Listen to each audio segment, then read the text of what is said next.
Opa, boa tarde, pessoal, tudo bem?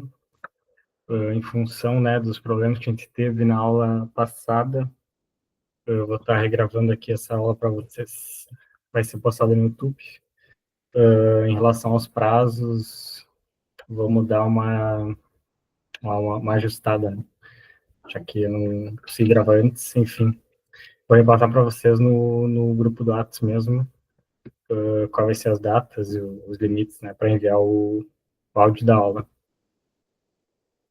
Bom, então, hoje é análise de demonstrativos contábeis, aula 5. E, então, porque passando para o balanço patrimonial e a importância, né, dessa métrica. Os principais pontos dela são a gestão eficiente, a partir desses dados, dos balanços, enfim, dos balancetes. Os donos da empresa, os gestores, podem ter uma análise mais embasada, né, para onde é que o capital dele está indo, onde é que está sendo alocado de maneira eficiente, onde é que não está. É muito importante para gestores de fundos de investimento ou os gestores da própria empresa terem uma noção, né, do andamento da empresa. Atratividade para investimentos também, uma empresa que consegue demonstrar um balanço saudável, um crescimento sustentável, ela é muito mais atrativa para investidores. Então, meio que uma vitrine da empresa, né? Se vale a pena investir nela ou não.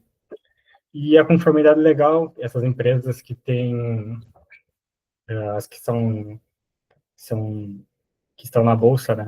Que são negociadas na bolsa, elas são obrigadas a lançar essas informações para estar em conformidade com a lei e com os investidores. Passando aqui para os principais demonstrativos contábeis, primeiramente tem balanço patrimonial, que é um relatório contábil fundamental que demonstra a situação financeira de uma empresa em um momento específico. Ou seja, eu vou pegar, vou analisar a empresa a Vale, por exemplo, pegar os dados dela de agora, vou fazer análise desses dados de agora, e a partir daí eu vou tomar a decisão sobre ela. É mais uma fotografia daquele momento exato da empresa. Passando então para a demonstração do resultado do exercício, a DRE, essa aqui é uma fatia de tempo que tu vai escolher para fazer a análise da empresa. Pode ser mensal, trimestral, semestral, anual, enfim, cabe ao teu objetivo, né, da análise. Logo após, a gente tem a demonstração dos lucros ou prejuízos acumulados, que detalha a mudança do lucro da empresa ao longo do tempo. Se nos últimos, vou analisar semestralmente. Nos últimos 6 semestres, a empresa apresentou uma queda nos lucros dela. Então, é nessa parte aqui que vai ficar demonstrado como ocorreu isso, por que ocorreu isso. Serve muito para a empresa explicar um pouco mais os pontos, o que está acontecendo com ela, enfim. A demonstração dos fluxos de caixa, DFC, que acompanha o movimento do dinheiro da empresa, todas as entradas e saídas que ela teve. Aqui a gente vai ver depois que ela vai fazer a distinção de caixa e caixa presente, se não me engano. A distinção desses dois assuntos e como é que funciona essa questão. E por fim, a demonstração do valor adicionado, DVA, que mostra a riqueza gerada pela empresa no todo e como ela é distribuída, se ela perante a sociedade, os acionistas, enfim, dá um quadro maior do objetivo social da empresa, né? Passando então para o primeiro método do balanço patrimonial, é dividido em três partes, o ativo, passivo e patrimônio líquido, sendo ativo e passivo dividido em ativo circulante, ativo não circulante, passivo circulante e não circulante. O ativo circulante, ele representa todos os bens e direitos que a empresa tem com liquidez de um ano. Por exemplo, aqui entra o caixa da empresa, quantas receber de fornecedores, os estoques que a empresa tem e as aplicações financeiras de curto prazo. Ou seja, tudo aquilo que a empresa consegue ter a liquidez, caso aconteça alguma emergência, de transformar aquilo em caixa, transformar em dinheiro e manter operacional o negócio. Ativo não circulante, aqui entra os bens e direitos com prazo superior a um ano. Imóveis, máquinas, se a empresa tem frota de carro, prédios que a empresa tem, terrenos, enfim, é aquilo que não é tão estão liquidados facilmente em casos de emergência. Passando para o passivo. Passivo circulante são as obrigações que a empresa precisa pagar dentro de um período de um ano. Ou seja, aqui é o operacional da empresa, né? Contas a pagar, aqui luz, internet, salários dos funcionários, impostos e os empréstimos de curto prazo, de no máximo um ano aqui o período, né? E os passivos não circulantes são as obrigações com vencimento superior a um ano. Ou seja, aqui empréstimos de longo prazo, debêntures, enfim. E, por fim, a gente tem o patrimônio líquido, que representa o capital próprio da empresa. Aquilo que os investidores, os acionistas, os proprietários, investiram na empresa. Por exemplo, se eu vou fundar uma empresa aqui e eu botei um capital social de R$ 200.000, esse é o patrimônio líquido da empresa na hora que eu fiz que eu abri ela. Depois a gente vai ver que entra junto o capital social, os lucros acumulados, a reserva de lucros, ou se teve prejuízo, também é descontado esse valor, né? E aqui a equação fundamental de toda análise que a gente faz, que o ativo ele tem que ser igual ao passivo mais o patrimônio líquido. Aqui tem as contas que a gente encontra dentro da equação.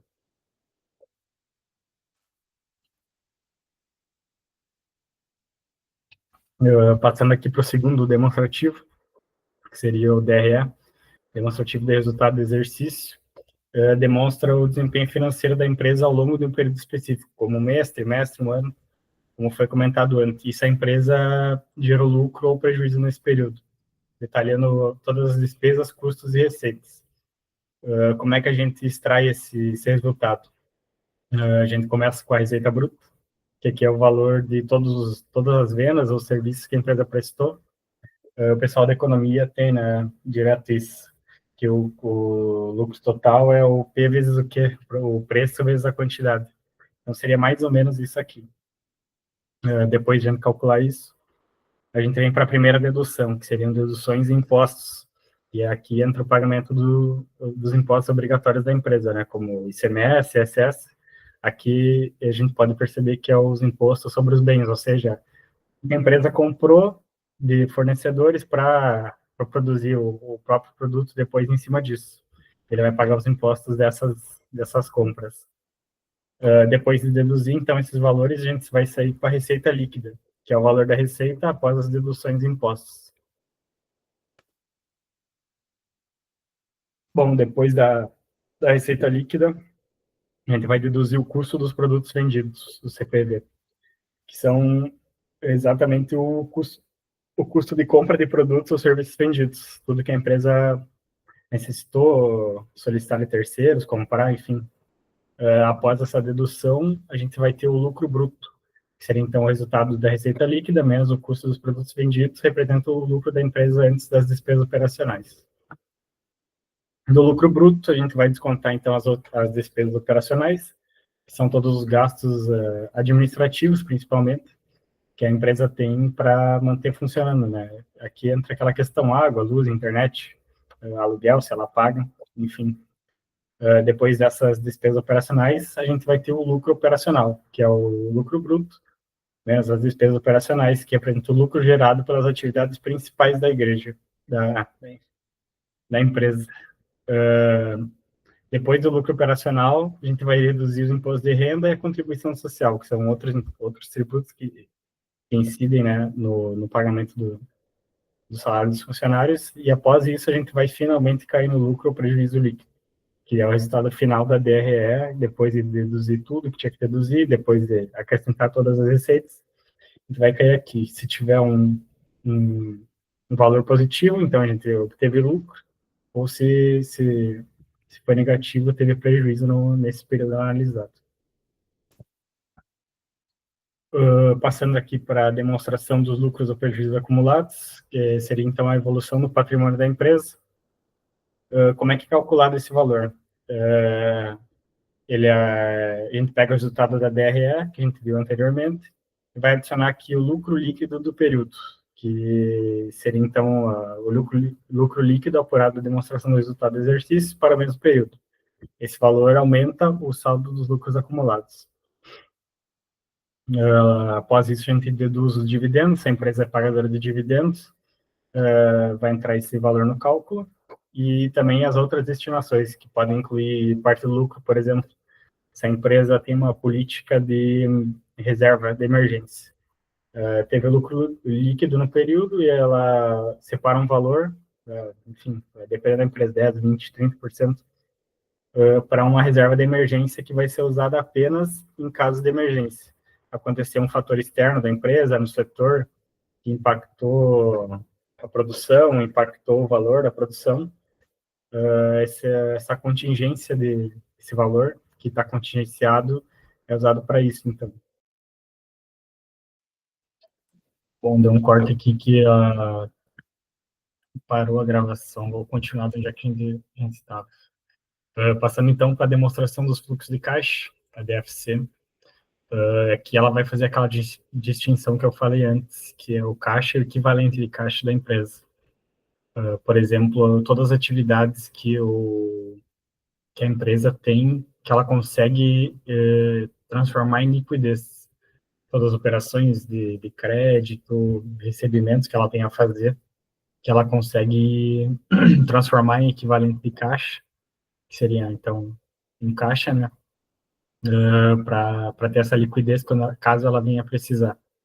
A gente vai fazer essa diferenciação, que seria o fluxo de caixa das atividades operacionais, que é o caixa resultante da atividade da empresa, né? O que ela vende, o serviço dela, o produto, enfim. Aqui a gente vê o pagamento de caixa das atividades de financiamento, que são os fluxos de caixa relacionados à atenção de pagamentos e recursos de credores e proprietários, ou seja, empréstimos de curto prazo, né? Emissão de ações, o pagamento de dividendos, e o fluxo de caixa das atividades de investimentos. Aqui é mais para o longo prazo, do imobilizado da empresa.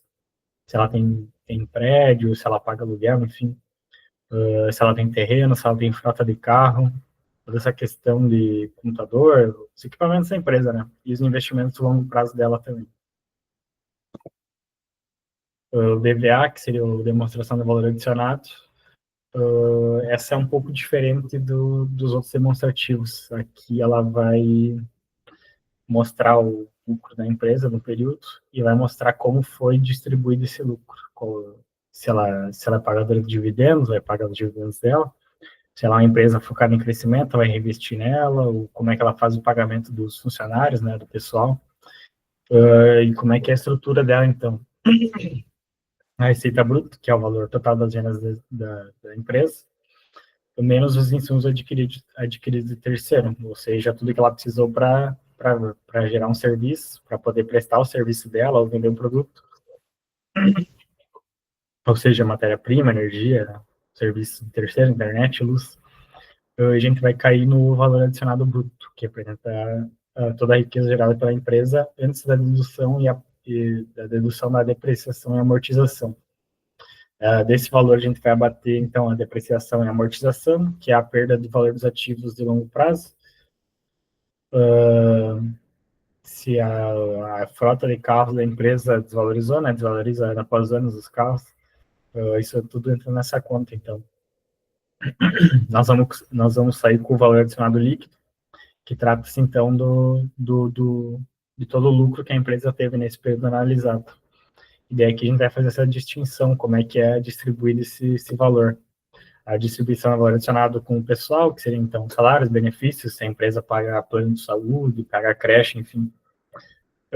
Impostos, taxas e contribuições, que é a parcela destinada ao pagamento de tributos do governo.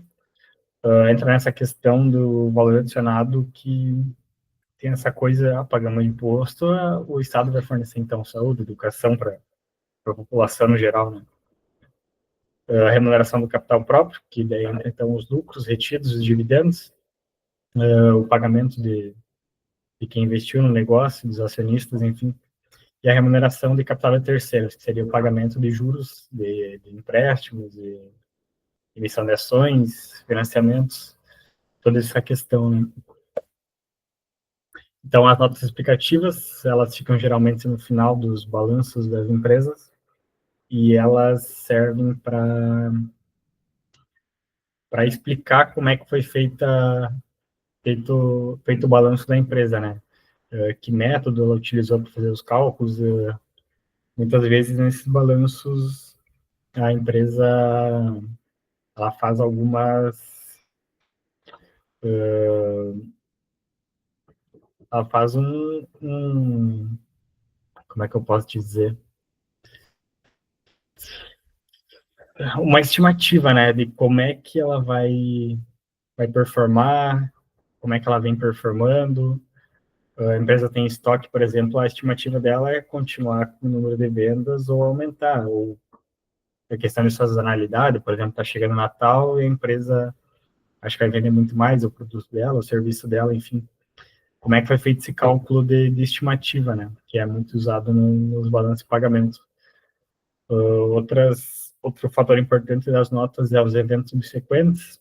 Se eu fiz a análise da empresa de 1º de janeiro a 31 de dezembro, e eu vou soltar esse balanço lá em fevereiro, por exemplo. Só que ali, nesse meio tempo de dezembro até fevereiro, sei lá, vamos chutar, dia 20 de janeiro vai ter uma lei que vai ser votada no Congresso. Então, eles falam, explicam o que está acontecendo, o que é essa lei, e como é que a votação dela, a implementação dela pode influenciar o setor, pode influenciar a empresa, enfim. São aqueles eventos que ficam fora desse período avaliado e que podem impactar diretamente o demonstrativo contábil da empresa. Outra nota explicativa é de riscos e contingências. Por exemplo, uma empresa no setor, vamos pegar a Vale. A Vale tem a questão de tudo, meio ambiente, saúde, pessoal, enfim. Então, muitas empresas incluem nas notas essas questões, por exemplo, potencial processo que a empresa vai levar por despropriar uma família, enfim, num terreno que elas estão construindo uma mineração. Então, todas essas questões de legalidade da empresa, judicial, entram nessas notas explicativas. E a importância, né, de fazer uma análise conjunta e muito, muito bem detalhada dos das diversas demonstrativos, né, da empresa. Então, uma análise conjunta vai te dar dados muito mais completos, muito mais relevantes para uma análise, para um possível investimento. Pode fazer também interconexões da empresa, por exemplo, o lucro líquido do DRE, que é um dos componentes que influenciam os saldos de lucros acumulados na DLPA, e, consequentemente, o patrimônio líquido no balanço de pagamentos. Os fluxos de caixas da DFC devem ser consistentes com o lucro líquido da DRE. Enfim, muitas vezes tu terminou, por exemplo, o balanço de pagamento e vai usar um dado ali do balanço de pagamento lá no futuro, quando estiver fazendo a DFC da empresa. Análise de tendência também é muito importante, não se atentar somente a esses demonstrativos, buscar um cenário mais macro, um cenário mais global, de notícias, tudo que está influenciando o setor, que pode vir influenciar o setor, é muito importante para tu alocar de forma mais eficiente o teu capital, né? E a comparação setorial, que seriam comparar indicadores financeiros de diferentes empresas, então fazer análise de mais de uma empresa, ou pegar uma análise pelo menos pronta, assim, e alguém de confiança para analisar, para comparar com a análise que tu fez, para entender como é que está funcionando esse setor. Então, muitas vezes tu vai fazer uma análise de uma empresa que está com rendimento bom, está com expectativa de crescimento, mas no setor como um todo, mesmo com esse crescimento é baixo comparado às outras. Então, a importância de tu comparar não só uma empresa em diversos demonstrativos dela, mas comparar com outras empresas também, né? No mais, eu acho que seria isso. Os problemas na última aula, mas já está tudo certo, eu acho. Para a próxima aula, eu vou mandar no grupo para você certinho até quando, provavelmente vai ser até sexta, junto com a outra, daí sem quem faltar as duas já manda as duas juntas.